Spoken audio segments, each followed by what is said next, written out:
दोस्तों, मोदी सरकार के 2 दिन में दूसरी बार झुकने पर मजबूर होना पड़ा है उनको। और ये जो 2 दिन की जो पलटी है, जो मोदी सरकार 2 दिन लगातार पलट गई, आखिर क्यों पलटी है, इस पे चर्चा करना जरूरी है। कल आपने देखा कि नाना करते हुए भी एसआईआर पर चर्चा के लिए सरकार तैयार हुई।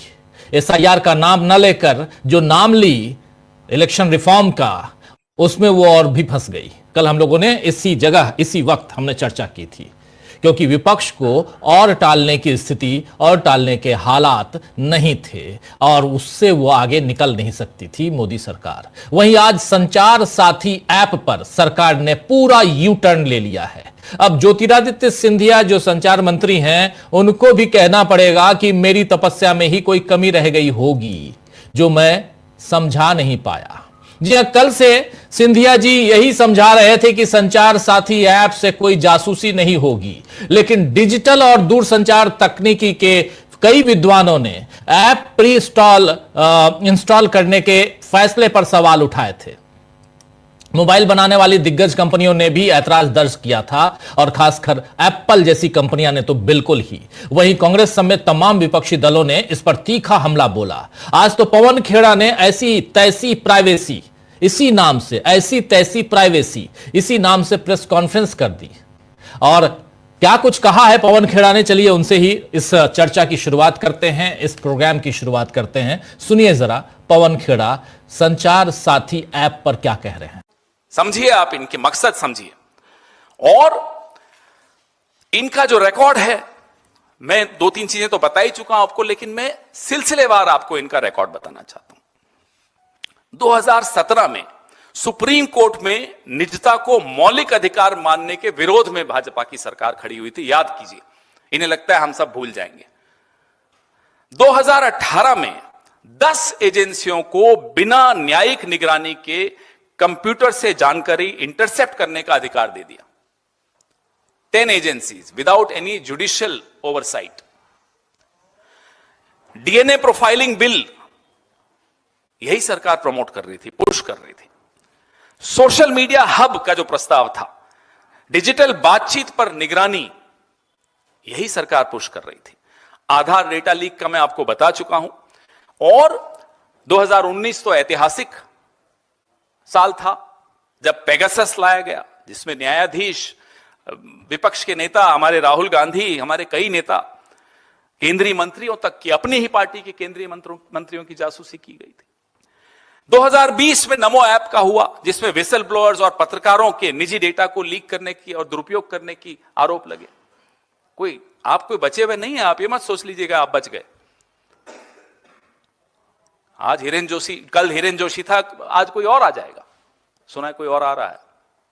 तो ये सब जो इनके हथकंडे हैं, आरटीआई का मैं आपको बता चुका हूं। अभी इसी साल 2025 में आयकर अधिनियम में परिवर्तन किया, जिसमें email, cloud account, messaging app, social media, online banking, यहां तक कि जो आईओटी के उपकरण हैं उनकी भी छानबीन करने का अधिकार इनकम टैक्स डिपार्टमेंट को दे दिया गया। तो ये हमारी आपकी डिजिटल जो जीवन है उसको इन्होंने एक स्थायी निगरानी क्षेत्र बना दिया।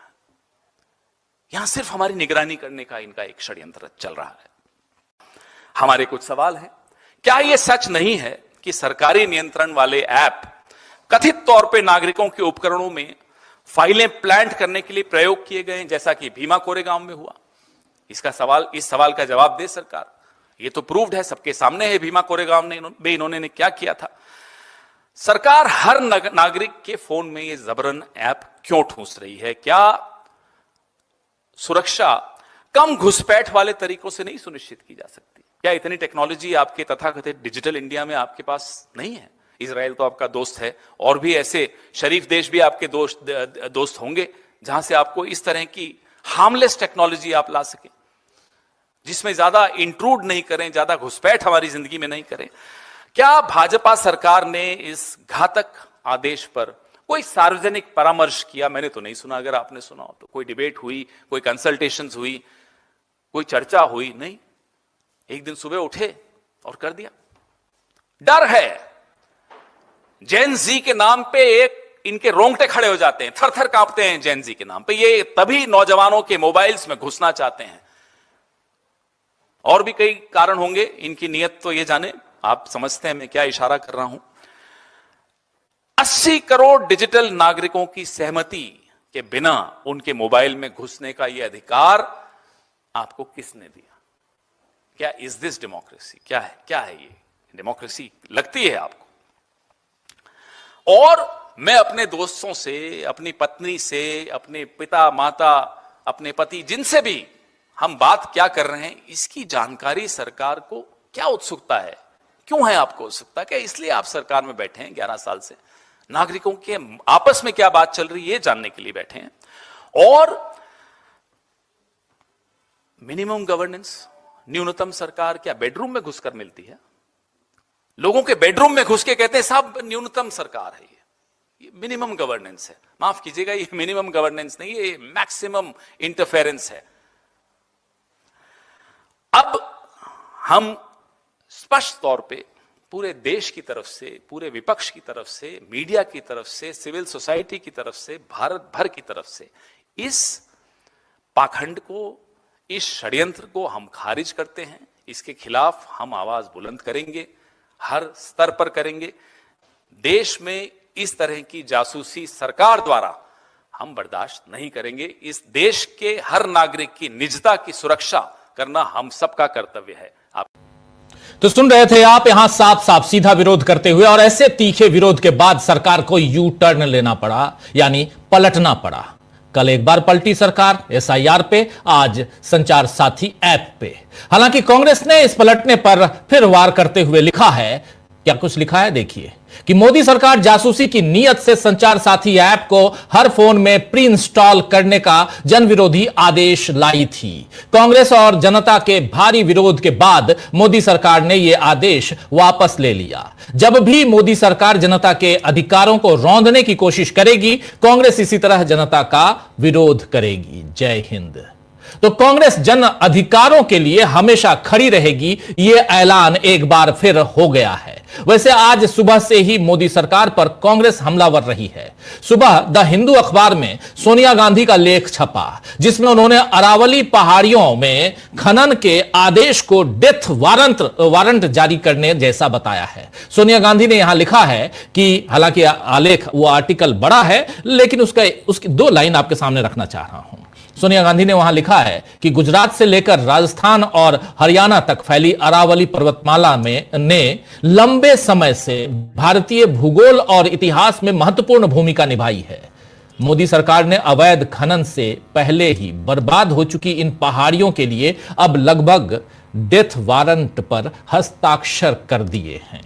ये कह रही हैं सोनिया गांधी अपने आलेख में। ये आलेख है, हिंदी में आलेख, अंग्रेजी में भी आलेख द हिंदू ने छापा है। अब सरकार भले कुछ लोगों के फायदे के लिए पर्यावरण को नुकसान पहुंचाए, लेकिन कांग्रेस उसके खिलाफ खड़ी है और ऐसे लेख दुनिया भर में पहुंचते हैं, जिससे मोदी सरकार की किरकिरी होती है। इधर आज राहुल गांधी ने भी अतारांकित सवाल पूछा संसद में, और इस बारे में राहुल गांधी ने उसके बाद जो उनको जवाब मिला है, इसके बारे में उन्होंने पोस्ट किया है। राहुल गांधी ने, ये पोस्ट है उस जवाब को लेते हुए, लेकिन इसमें राहुल गांधी ने लिखा है कि संसद में मैंने सरकार से जाति जनगणना पर सवाल पूछा, उनका जवाब चौंकाने वाला है। न ठोस रूपरेखा, न समयबद्ध योजना, न संसद में चर्चा और न ही जनता से संवाद। दूसरे राज्यों की सफल जाति जनगणनाओं की रणनीति से सीखने की कोई इच्छा भी नहीं। मोदी सरकार की यह जाति जनगणना देश के बहुजनों के साथ खुला विश्वासघात है।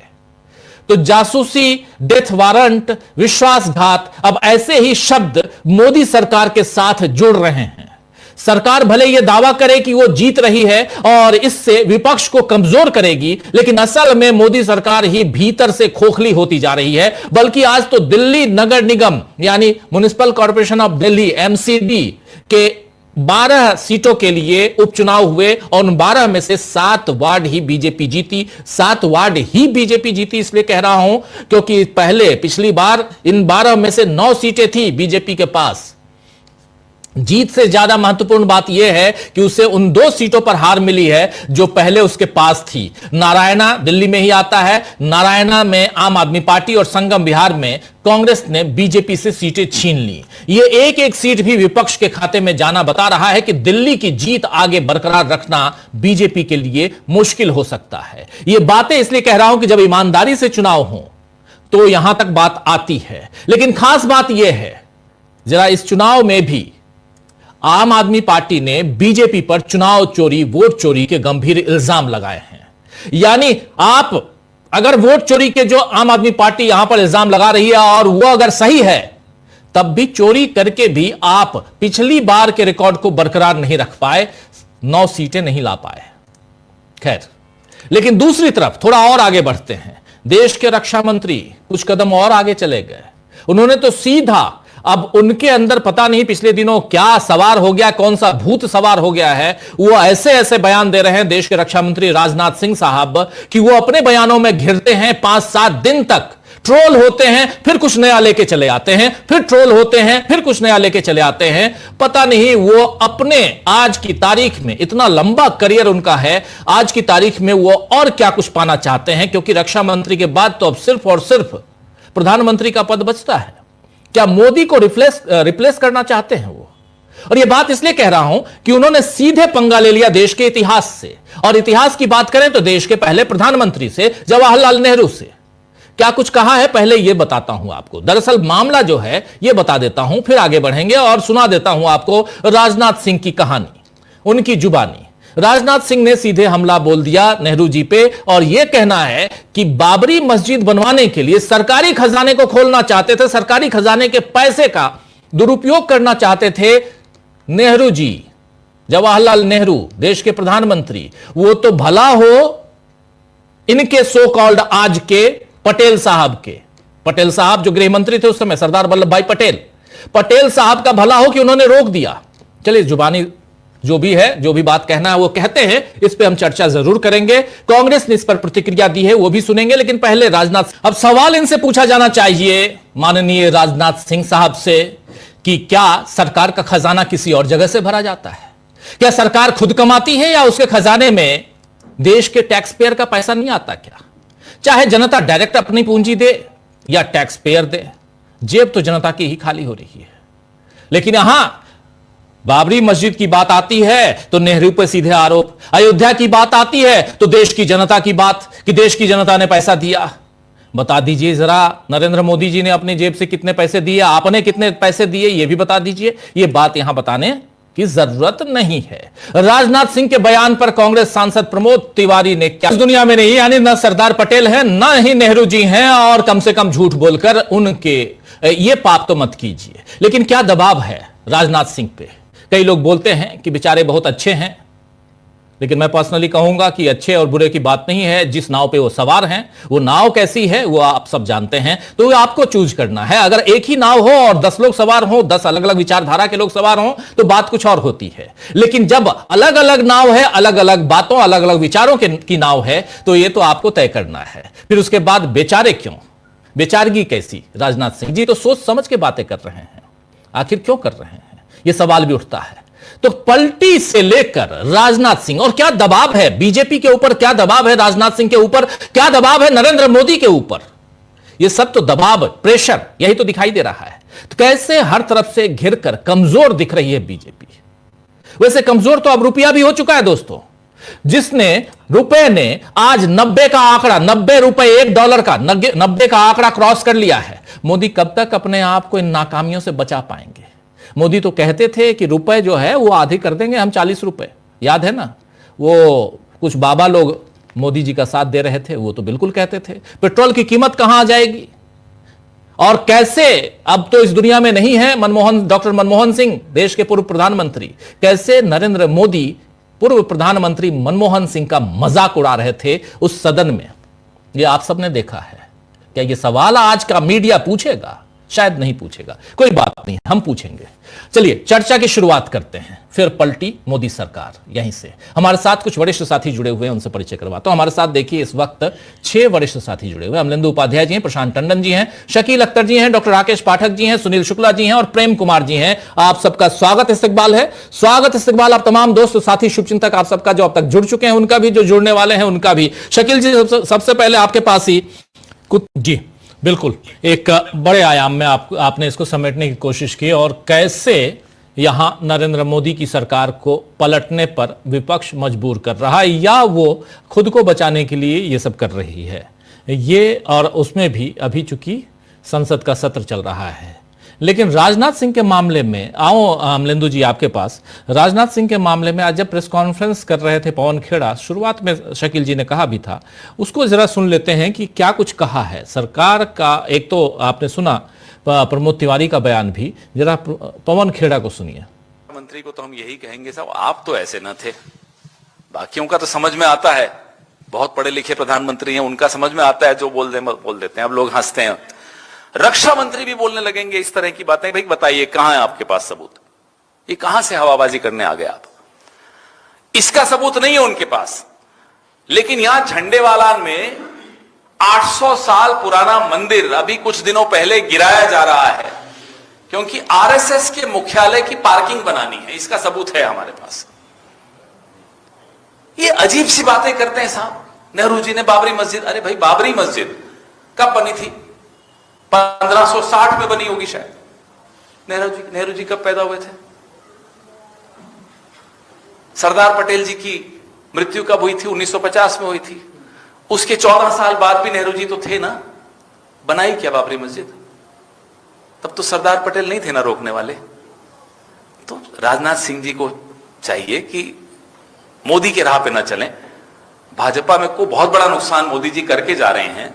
अब पीछे पीछे सब भी उसी रास्ते पे चले जाएंगे तो हमें तो कोई नुकसान नहीं, हमें तो फायदा ही है। पार्टी को खत्म करिए, हमें क्या नुकसान है? तो सुन रहे थे यहां अमलेंदु जी। कुछ तो मजबूरियां रही होंगी, यूं ही कोई बेवफा नहीं होता।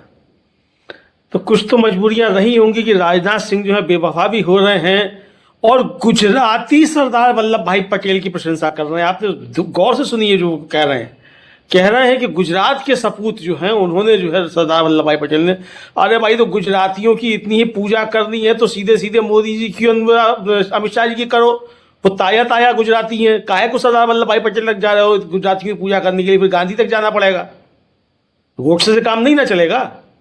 तो ये राजीव जी ये है। लेकिन राजनाथ सिंह ये जानते होंगे कि वो जो के नैयर थे, जो वहाँ के डीएम थे और फिर उनके सांसद हो गए 1952 में जनसंघ से।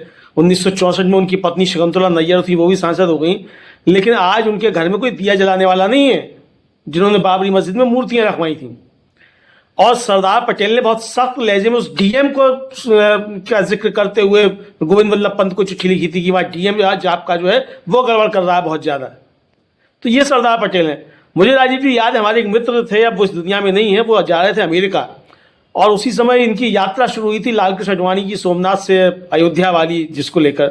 तो आडवाणी जी जो थे वो उनके पुत्र जो हैं उनके पास पहुंचे थे सरदार वल्लभ भाई पटेल के, और उनसे कहा कि वो सोमनाथ मंदिर बनवाया था सरदार पटेल ने और आप हमारी इस यात्रा के उद्घाटन के समय उपस्थित रहिए। तो उन्होंने बताया, उन्होंने कहा कि मैंने आडवाणी जी से कहा कि हाँ मुझे अच्छे तरीके से याद है कि हमारे पिता ने तुम आरएसएस वालों को टांगे पकड़ पकड़ के जेल में फेंकवाया था, हमें याद है अच्छे तरीके से, और तुम ये सोचते हो कि हम वहाँ आ जाएंगे। तो ये राजीव जी फर्स्ट हैंड इन्फॉर्मेशन जो है, ये हमारे मित्र हैं वो इस दुनिया में नहीं है, उन्होंने मुझको बताई थी कि उसी समय हवाई अड्डे पर मिले थे और साथ साथ अमेरिका तक गए थे दोनों लोग एक ही जहाज से। तो ये है राजीव जी। तो ये बड़े मतलब जिसको जो इनके ऊपर डंडा चलाता है उसको हमेशा याद रखते हैं, उसको पूजा करते हैं। संजय गांधी को बहुत याद करते थे क्योंकि संजय गांधी ने इमरजेंसी में इनकी खूब जो थी पिटाई की, तो उनको याद रखते हैं। सरदार पटेल ने इनकी खूब पिटाई की तो उनको याद रखते हैं। तो अच्छी बात है, ये तो बहुत अच्छा एक तरह से कहा जाए गुण है कि उसको याद रखते हैं। लेकिन राजनाथ सिंह ये भी भूल रहे हैं राजीव जी कि जब बाबरी मस्जिद शहीद की गई थी, मैं यही कहूँगा कि जब बाबरी मस्जिद शहीद की गई थी और उसके बाद जब उत्तर प्रदेश विधानसभा का चुनाव हुआ, राजनाथ सिंह हार गए थे और सिर्फ हारे नहीं थे, चौथे स्थान पर रहे थे, जमानत जब्त हो गई थी इन्हीं राजनाथ सिंह की। तो राजनाथ सिंह ये भी याद रखें। तो बहुत सारी बातें राजीव जी। तो ये राजनाथ सिंह जो हैं, अब क्योंकि हो सकता है राजनाथ सिंह अब जगह लेना चाहते हो गुजरातियों की, तो ये सोच रहे हो कि भाई गुजरातियों की प्रशंसा करके और गुजरात की प्रशंसा करके ही, चूंकि हमारी राष्ट्रपति जो हैं वो भी बता रही थी देश का 75% आदमी जो गुजरात का नमक खाता है, तो अब राजनाथ सिंह भी बता रहे हैं कि हम भी गुजरात का नमक खाते हैं, तो इसलिए गुजरात का नमक खाते हुए बता रहे हैं। बहरहाल राजनाथ सिंह का अपना है, वो कुछ भी बातें करते रहते हैं। लेकिन इसी के साथ साथ राजीव जी, राजनाथ सिंह का ही एक पुराना वीडियो पंडित नेहरू के बारे में बहुत वायरल होता है, और जिसमें वो पंडित नेहरू की बड़ी तारीफ कर रहे हैं। तो ये जो पलटना है राजीव जी, मोदी सरकार ही नहीं पलटी है, मोदी सरकार के तमाम मंत्री भी पलट रहे हैं। अब सिंधिया अगर पलट रहे हैं तो राजनाथ सिंह को पलटने में काहे दिक्कत नहीं हुई, तो पलट रहे हैं, फिर पलटी मार जाएंगे। तो ये तो राजीव जी अब की बार पलटी मार सरकार है, तो ये पलटी मार रहे हैं, लगातार मारते रहेंगे। लेकिन राजीव जी जिस तरीके से ये जो लाए संचार साथी ऐप और उसको उन्होंने प्री इंस्टॉल करने की कोशिश की, उसके बाद फिर पलटी मारी है उस पर, लेकिन ये बहुत खतरनाक संकेत राजीव जी हैं, और ये शुरू से जो है विरोधी रहे हैं आम आदमी की प्राइवेसी के। सुप्रीम कोर्ट में सरकार ने बाकायदा कहा कि आम आदमी की कोई प्राइवेसी ही नहीं होती है। ये हलफनामा है सरकार की तरफ से, केंद्र सरकार की तरफ से। तो ये हलफनामा है, तो आप प्राइवेसी की बात क्यों करते हैं? इसी तरीके से राजीव जी को जो डीएनए प्रोफाइलिंग बिल लाया गया, उसमें जो है आपकी वो जांग की और आपकी हाथ की और पुतलियों की सब जो है वो ले ली जाएगी। तो ये सब क्या है? ये असल में राजीव जी, जिसकी हम लोग पहले भी चर्चा कर चुके हैं, ये असल में अंतर्राष्ट्रीय ताकतें जो हैं वो इसके पीछे हैं। ये सब तो कठपुतलियां हैं। मसला असली ये है कि इस तरीके की चीजें लाकर किस तरीके से जनसंख्या कम की जानी है दुनिया की, उसका ये प्रयोग है। चूंकि भारत जो है तो अब दुनिया का नंबर 1 आबादी के लिहाज से हो गया, तो यहाँ आबादी कैसे कम की जाए, तो इन्हीं तरीकों से की जा सकती है कि इसके जरिए आपके डीएनए जो खराब किया जाए और आगे जो है यहाँ आबादी नहीं बढ़े। तो एक बड़ा षड्यंत्र जो मालूम पड़ता है, ये उसके इशारे जो हैं ये साफ तौर पर दिखाई पड़ते हैं कि किस तरीके से जनसंख्या कम करने के तरीके हैं। क्योंकि वो संचार साथी अब क्या करेगा? अरे भाई आप कहते हैं संचार साथी अपने पहले भी इनका ज्योतिरादित्य सिंधिया का ही एक टीवी चैनल पे था, उसको पीआईबी जो है उसने और डीओटी जो है उसने उसको ट्वीट भी किया कि जाने कितने हजार बताए कि उस पोर्टल ने फ़ोन जो थे रिकवर कर लिए। बड़ी अच्छी बात है, फ़ोन रिकवर कर लिए तो भाई कि सारी दुनिया के फ़ोन खो जाएंगे, संचार साथी जो है उस पर डाउनलोड कर लिया जाए और उसके बाद फ़ोन छिनना रुक जाएंगे। यहाँ राजीव जी हम लोग के दफ्तर के नीचे ही हम लोग चर्चा कर रहे थे कि महीना भर करीब हो गया, दफ्तर के नीचे हम लोग के छिन गया था ना मोबाइल दिन में ही, तो ये मोबाइल छिनना रुक जाएंगे। इससे क्या?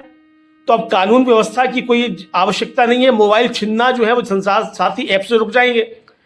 पुलिस का काम जो है और राज्य सरकार का काम और प्रशासन का काम अब मोबाइल छीनने की घटनाएं रोकना नहीं है, क्योंकि वो काम संचार साथी कर लेगा।